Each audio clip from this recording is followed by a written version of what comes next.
Our cover story tonight is about Emmanuel Macron, the President of France, a leader who has changed the DNA of French politics, a leader who refuses to adhere to one political definition, one ideology, or one camp. You know, it seems he now wants Europe to do the same, that he wants the EU countries to chalk out their own path and not just dance to the tunes of the Americans. Let's just have a look at what he said recently. In an interview over the weekend, right after his 3-day visit to China, Macron said that Europe must reduce its dependence on America, especially when it comes to their policy on China and Taiwan. You heard that right.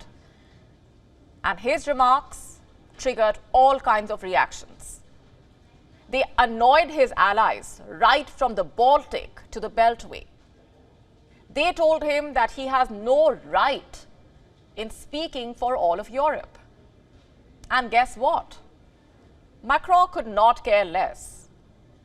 He says he stands by the remarks that were made, that being an American ally does not mean being a vassal. You have to listen to this.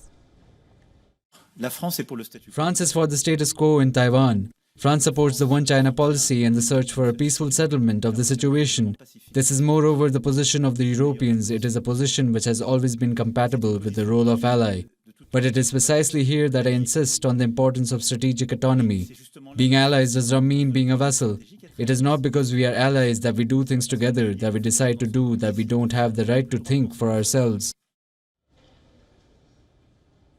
You heard that. Just because we are allies does not mean we don't think for ourselves. Fair enough. Every state has the right to take its own decisions, irrespective of its so-called allies and irrespective of what the allies may think about it.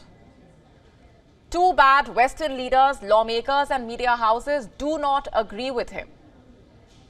Just have a look at how they have reacted. I'm going to start with Marco Rubio. The Republican senator has threatened Macron with ending support for Ukraine. Not just that, he posted a video asking Macron if he is speaking for himself or for all of Europe. And if it is the latter, then perhaps the US also should focus on Taiwan and let European nations handle Ukraine. Those were the exact words spoken. Take a listen in. And so I think this is a good moment for us to ask Europe, does Macron speak for all of Europe? Is Macron now the head of Europe? Is he now the most powerful leader in Europe? Because if he is, then there's some things we're going to need to change. Number one, Europe, including France specifically, has depended heavily on the United States for 70 years for their own defense. In fact, when Macron tried to play global superpower and send troops to North Africa to fight terrorists, he couldn't even get his own troops there. We had to fly them there, and we had to fly them back. He couldn't even get his own troops there. So if they're going to break off on their own and follow Macron's lead, that's going to save us a lot of money. As far as not getting involved in other conflicts that are not ours, we need to ask Europe, does he speak for them? Because we're pretty heavily involved in Ukraine right now. We're spending a lot of our taxpayer money on a European war. And next we have Liz Truss, the former Prime Minister of the UK. She says Macron's trip to China was a sign of weakness and that his remarks gave a sense of moral equivalence between the US and the Chinese regime. And then we have American media houses. They are going all guns blazing on Macron. Take this Wall Street Journal report, for example. The headline reads, Macron blunders on Taiwan and Ukraine. That his remarks have weakened deterrence against China and undermined American support for Europe and Ukraine. And then we have the New York Times. In a piece published last week, it said Macron was playing the Gaullist card, a reference to former French president and his assertion of independence from the US after World War II. Just to put it simply, Macron's remarks have made the West uneasy, probably because Macron has said the quiet part out loud. You see, for a long time now, A few voices in Europe have been trying to resist the US-led radical decoupling from China. And why is that? You see, because not every country wants to ditch Beijing. Not every nation wants to stop doing business with the Chinese. They need Chinese exports, they need Chinese investments. Especially France and Germany. You see, their economies are hugely intertwined with China's, be it automobiles, batteries, mechanical equipment.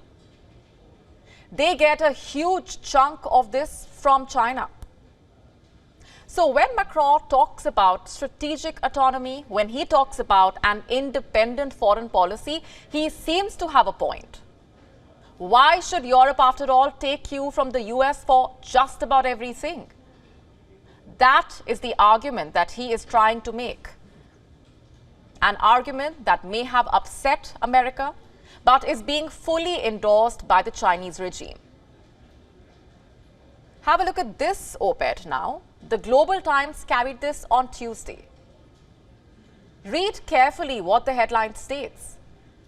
Whose tail have Macron's words of truth stepped on?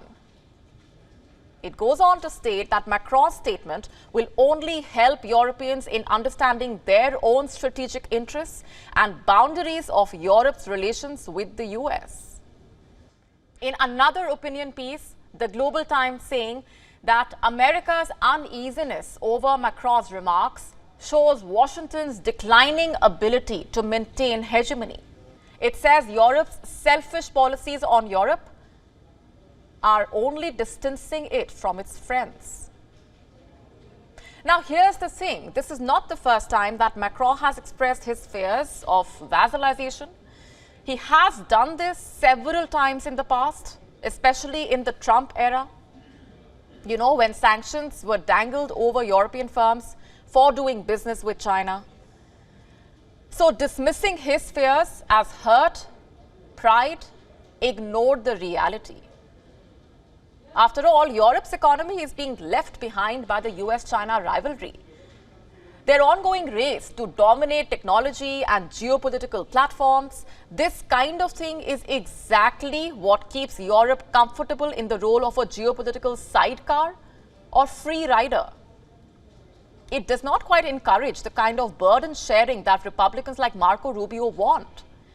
You know, where America contributes more military assistance to Ukraine on one hand and asks Europe to stop engaging with China on the other. So my point is simple. This transatlantic relationship needs more balance. Treat the European Union like an irrelevance. Treating Macron's remarks like betrayal is not going to help. Perhaps some introspection might. WION now available in your country. Download the app now. Get all the updates on the move.